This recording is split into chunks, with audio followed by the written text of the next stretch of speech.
8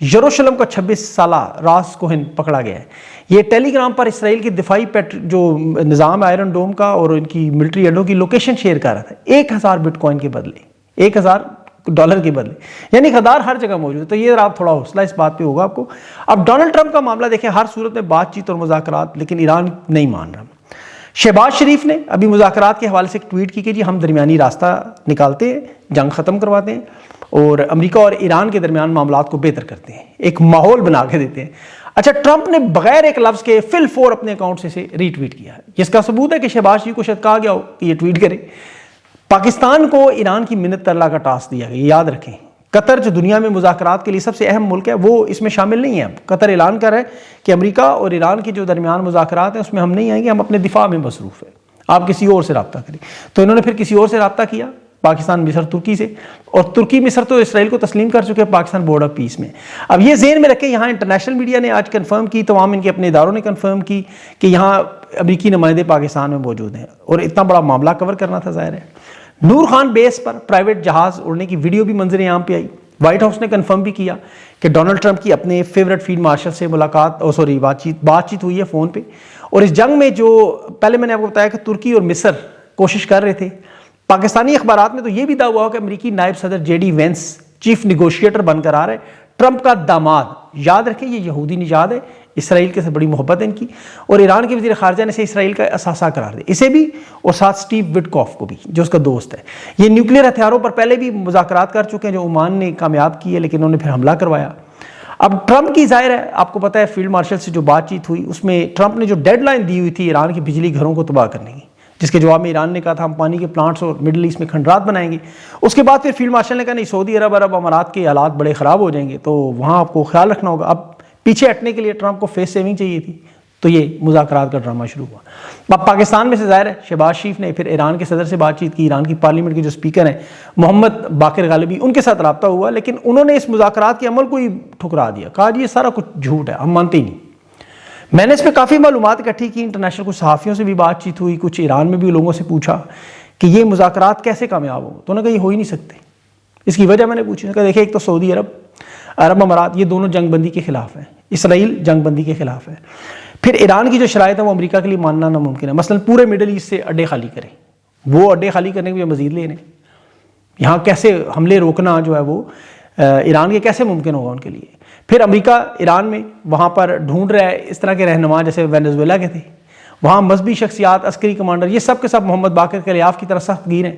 جو بھاری قیمت مانگ رہے ہیں. اب اس صورتحال میں پاکستان کو اسی لیے لایا گیا کہ مذاکرات یہ کریں، اور یہ ایک اتمام حجت پورا کیا جا رہا ہے. یہ پاکستان کی طرف سے قوم کو بتانے کی کوشش ہے کہ دیکھیں ہم ایران کی بڑی منت ترلا کریں، جنگ بندی کر لیں، جس طرح ہم غزہ میں جا رہے تھے امن کے لیے، امن کے نام پہ، اور ٹرمپ بھی امن ہی کروانے کے لیے، آپ کو پتہ ہے ایران کی عوام کے لیے امن کے لیے آ رہا تھا. تو یہ اسی لیے کہ پھر جو ایران کی طرف سے اگر سعودی عرب پر حملے ہوئے 85 کلومیٹر دور ان کا اڈا ہے طائف سے، مکہ سے،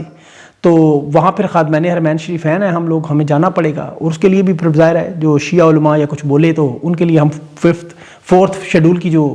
کالعدم جماعتیں وہ بھی سامنے آ چکی ہیں، وہ میں آگے چل کے آپ کو بتاتا ہوں. لیکن اصل معاملہ وہی ہے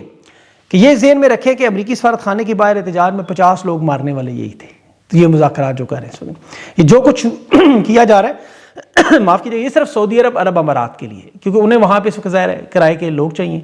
اور عرب ممالک کے پاس دھمکیاں دینے کے لیے بہت کچھ ہے، بہت کچھ.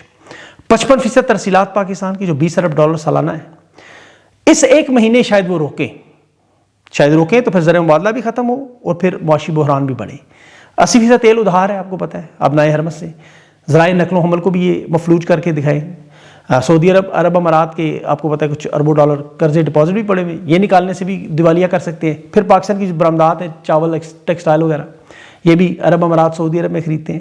تو تجارتی خسارہ بھی آپ کو پتہ ہے کہاں سے کہاں پہنچے گا. پھر 45 لاکھ پاکستانی ہیں، ان کو بھی ڈرا سکتے ہیں یا بھیجنے ہیں واپس، سعودی عرب امارات کر سکتے ہیں. یہ ساری باتیں میں آپ کو بتا رہا ہوں. اچھا یہ باتیں ساری ہندوستان کے لیے بھی ہیں، بنگلہ دیش کے لیے بھی، سری لنکا کے لیے بھی ہیں، انڈونیشیا کے لیے بھی، برما، لیکن ان سب ممالک نے صاف انکار کر دیا کہ ہم اس جنگ میں شرکت نہیں کر سکتے. اللہ کرے یہ بھی ایسا کریں، کیونکہ اس وقت دیکھیں تیل اور مڈل ایسٹ جو LNG اور گیس جو لیتے ہیں وہ ایشیا سب سے زیادہ متاثر ہو رہا ہے، سب سے زیادہ. اور پاکستان کا مسئلہ یہ کہ ادھار پہ لیتے ہیں، میں نے پہلے بھی بتایا یہ کیش اپنے لے کے لوگوں سے اسے اپنے اکاؤنٹس میں ٹرانسفر کرتے ہیں. سعودی عرب امارات کو کچھ نہیں دیتے، یہ 321 پیٹرول کی جو قیمت ہے یہ ہائی آکٹین کی 631 ہے، لیکن یہ پیسہ اکٹھا کر کے سعودی عرب کو دے سکتے ہیں لیکن دیتے نہیں، یہ کھا جاتے ہیں، جنہیں انصار عباسی کہہ رہا ہے کہ یہ جوڑی شہباز منیر کی قسمت بدلنے والی ہے۔ وہ قسمت کیسے بدلی ہے وہ میں آپ کو بتاتا ہوں، آپ پریشان ہو جائیں گے۔ ابھی افغانستان کے حوالے سے ایک بڑا اہم معاملہ، کیونکہ آج سیز فائر ختم ہوا ہے لیکن جنگ نہیں ہوئی، وجہ کہ امریکہ کو پہلے پاکستان سے پکڑ کے آپ کو پتہ لوگ پیسے لے لیتے تھے، لیکن اب عرب امارات اور قطر نے ڈائریکٹ افغانستان سے ڈیل کر لی، جو ابھی امریکی وزیر خارجہ نے ٹویٹ کر لی کہ افغانستان سے ہم اپنا 64 سالہ امریکی ریسرچر 13 مہینے سے قید تھا وہ عرب امارات اور قطر کی مدد سے ہم نے رہا کروا لیا۔ یہ پاکستان سے ہوتا تھا کچھ مل جاتا تھا، اب چونکہ یہ لینا تھا انہوں نے کہا جنگ نہیں کرنی اس دوران، اور یہ افغان طالبان کی بہت بڑی کھیل تھا۔ بہرحال یہ خبر تھی، شیئر کرنی تھی آپ، لیکن جس بحران کا ذکر اب میں کر رہا تھا اس کی بات کروں، جو دنیا کے تمام ممالک ایمرجنسی میں رکھا ہوا تیل کے ذخائر استعمال کریں، آسٹریلیا، امریکہ، کینیڈا، یہ سارے استعمال کر رہے ہیں، لیکن آج جو ایشیا میں سب سے بڑے اسٹریٹجک ریزرو تھے جاپان کے، وہ انہوں نے عوام کے لیے کھول دیے ہیں، کیونکہ اتنی بڑی کمی آ رہی ہے کہ، اور پاکستان میں یاد رکھیں کوئی اسٹریٹجک ریزرو اتنے نہیں ہیں، ان کا اپنا دعویٰ تھا 8-9 دنوں کا تیل ہے۔ اسی طرح گیس کے معاملات میں قطر نے آج گیس کے تمام منصوبوں کو، پرانی قیمتوں پر معاہدوں کو ختم کر دیا۔ اب اس میں دیکھیں دنیا کو تو جہاں نقصان ہو رہا ہے وہ ہو رہا ہے، ایشیا کی اگر میں صرف بات کروں تو یہاں فلپین، ویتنام جو ہے وہ 95% تیل مڈل ایسٹ سے لیتے ہیں، جنوبی کوریا یا تائیوان ہے یہ 70% ہے، چین اور انڈیا 50% ہے، پاکستان تقریباً 80% ہے، سارا ادھار پہ، باقی سارے تو کیش پہ لیتے ہیں، تو نقصان پاکستان کو اس لیے زیادہ ہے، اب ادھار پہ تو کچھ نہیں ملتا ہوتا ہے، پر جنگ کے ٹائم پر ایسے حالات میں تو یہ حالات اسی لیے خطرناک ترین ہوتے جا رہے ہیں کہ ایک طرف جہاں دہشت گردی میں ہم پہلے نمبر پر آ چکے ہیں، دنیا کو آلودہ کرنے والے ممالک میں پہلے نمبر پر آ چکے ہیں، پہلے صرف لاہور تھا، پنجاب تھا، 2025 کی رپورٹ میں پاکستان بھی آ گیا، اب آ رہی ہے 1 تاریخ، اور دبئی میں آپ کو پتہ انہوں نے سود لینا ہے اپنا $30 کروڑ۔ اب اپریل سے پیٹرول کی قیمتوں میں مزید اضافہ ہونا ہے، کھانے پینے کی اشیاء کی سپلائی میں بری طرح آپ کو پتہ ہے کمی ہونی ہے، تو یہ منی لاک ڈاؤن کی کوشش کر رہے ہیں، لیکن حالات دیکھیں یاد رکھیں ابھی اتنے برے نہیں جتنے کورونا کے دنوں میں تھے۔ پوری دنیا جب بند ہوئی اس وقت ایک مرد کلندر پاکستان کا حکمران تھا، ایک سچا حکمران جس نے تخریب میں اللہ نے اسے تعمیر بنوائی، ورنہ کورونا میں جو تباہ وہ نہیں اٹھ سکے۔ آپ دیکھیں عمران خان کے دور کی صرف معیشت دیکھیں 6.2%، آج 3 پر بھی نہیں ہے، 9 سال چاہیے انہیں وہاں تک پہنچنے کے لیے۔ جو بیرونی قرضہ ہے 78 ارب سے 140 ارب پہنچ چکا ہے، بیرونی سرمایہ کاری میں عمران خان کے دور میں $1.8 ارب تھا، آج 1954 میں پہنچے ہوئے ہیں، 180 کا ڈالر اب 290 میں بھی نہیں ملتا۔ اور پیٹرول آپ کو پتہ ہے کورونا میں جب لاک ڈاؤن کھولا تو یہ برنٹ آئل $139 فی بیرل پر تھا، آج کتنے کا 107 پر بھی نہیں گیا۔ عمران خان نے اس وقت 145 کا بیچا کیونکہ ٹیکس ختم کر دیے، عوام کو دیا۔ یہاں انہوں نے چونکہ مریم نواز کے معاف کیجیے گا اس کے پیسے پورے کرنے، بہرحال ان کے لیے اگر عقل ہوتی ہے گارڈین کا جو آرٹیکل صرف پڑھ لیں جس میں اس نے لکھا ہے عورت ہو، زندہ ہو، مرد ہو، حقیقی ہو، تصوراتی ہو، پاکستان کو عمران خان جیسا بندہ نہیں ملے گا جس کے پاس شہرت عزت رہی، جس نے اپنے لوگوں کے لیے کینسر اسپتال بنائے، وہ آج پاکستان کی بدنام زمانہ جیل میں قیدی کی طرح بیٹھا ہوا ہے۔ واحد شخص جس کے پاس صرف کامیابیاں ہی کامیابیاں، اور پاکستان کو کامیاب بھی وہی کر سکتے، جس کی پہچان پاکستان کی پہچان بنی۔ 2 سالوں سے وہ ان کے چنگل میں کہ نام تصویر بند، ملاقاتیں بند، واحد شخص جس نے ناممکن کو ممکن کیا ہے، کرکٹ سے لے کے ہر شعبے میں دیکھیں، آج بے گناہ طاقتور فوجی اسٹیبلشمنٹ کے سامنے اپنے نظریے کا قیدی۔ 10 انگریزی کتابوں کا مصنف ہے عمران خان، جس کی تصویریں بکتی ہیں، BBC کی آرکائیو میں وہ کہہ رہے ہیں اتنا ڈاٹا کہ پورا ہفتہ بھی عمران خان پہ بات کرنے تو کم ہے۔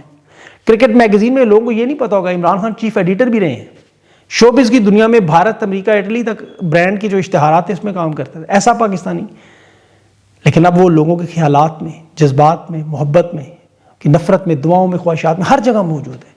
اسے کیسے مٹا سکتے ہیں؟ انہوں نے نومبر سے ملاقاتیں بند کی، جھوٹے مقدمات کیے، خان کی ٹویٹس، اس کے ویڈیوز کے پرانے کلپس، عمران خان کے قیدی نمبر 804 کے گانے، نمبر پلیٹس، حتیٰ کہ ریسٹورنٹس تک، ہر چیز میں عمران خان چھایا، ہر چیز میں، کیونکہ وہ ایک سیاستدان نہیں رہا کہ علامت ہے۔ یہ چیز انہیں سمجھ نہیں آ رہی کہ جتنا اسے چھپا رہے ہیں وہ اتنا بڑا روحانی رہنما بن رہے ہیں۔ یہ انسان نہیں ہے، نظریہ قید میں نہیں ہوتے، لیکن یہ بے شرم لوگ ہیں، عمران خان کو خمینی بنا رہے ہیں، زندہ خمینی۔ آج اس کی ملاقات ہی نہیں ہونے دی، تینوں بہنیں گورکھپور ناکے پر احتجاج میں بیٹھی ہوئی ہیں، وہاں انہوں نے کہا بھی کہ سیاسی گفتگو نہیں کریں گے، صرف بھائی سے ملیں گے، نہیں ملنے دیا جا رہا۔ اور اب تحریک انصاف کے پاس تو دیکھیں چانس ہے، جو عید کے بعد بات کرتے ہیں، انہوں نے 27 مارچ جمعے سے دن 3 بجے سے رہائی مہم کی جو رکنیت سازی کا کام شروع کیا ہے، یہ موٹر وے پشاور دفتر جو ان کا وہاں انٹرچینج کے پاس، وہاں سے شروع کریں گے۔ انہیں دیکھیں موقع ضرور دیں، انہیں اعتماد دیں، تحریک چلانے کی تیاری دیں۔ جو حالات پاکستان کے بن چکے ہیں، خان سیف ہے جیل میں اس وقت، انہیں چاہیے تحریک انصاف کو کہ سب سے پہلے تو پارلیمنٹ سے نکلیں، جو ان کے اندر سے آوازیں آ رہی ہیں، قومی اسمبلی اور صوبائی اسمبلیوں سے استعفے دیں، دفاع کریں اسمبلی، ان سے کیا ملنا ہے ان کو؟ عمران خان کو تو اس سے کوئی فائدہ نہیں ہو رہا، نقصان ہو رہا ہے۔ پھر اس کے بعد ملک گیر ہڑتال، احتجاج کی طرف، روزانہ کی طرف، اس میں بہت سارے لائے عمل بنے ہوئے ان کے پاس، بس اس پہ عمل کریں۔ اسٹیبلشمنٹ تو اگر خدا نہ خواستہ ایران کی جنگ میں کوتی، اللہ نہ کرے ایسا ہو، پھر تو معاملات دیکھیں بہت زیادہ خراب ہوں گے۔ یہ جو ان کا منصوبہ تو بنا ہوا جو نظر یہی آ رہا ہے، اول تو یہ صرف مذاکرات کروا کے اگر اتمام حجت کر رہے ہیں تو ٹھیک ہے، لیکن ورنہ اس کے بعد کیا ہوگا؟ انہوں نے 4th شیڈول کی جماعتوں کو، کالعدم تنظیموں کو، یہ جیسے اہل تشیع لوگ سامنے آئے ان کے علماء، تو ان کے سامنے چھوڑنا، انہیں ابھی پریس کانفرنس سے کروا رہے ہیں کہ سینیٹر راجہ ناصر عباس پر غداری کے مقدمات کی، سینٹ کی رکنیت کی خارج کرنے کی وہ مطالبات کر رہے ہیں۔ یہ بالکل جنرل ضیاء الحق کے دور کا معاملہ، جیسے سوویت یونین معاملہ شروع ہوا تھا، یہاں انہوں نے یہ واردات کی تھی، اور یہ ہر ڈکٹیٹر کے دور میں، یہ ان کی پراکسیز ہیں۔ 4th شیڈول میں جتنی بھی دہشت گرد تنظیمیں انہوں نے خود قرار دیں، جو اب مختلف نام بدل کر سامنے آتی ہیں، آرمی چیف سے ملاقاتیں بھی کرتی ہیں، انہیں پلیٹ فارم دیا جا رہا ہے،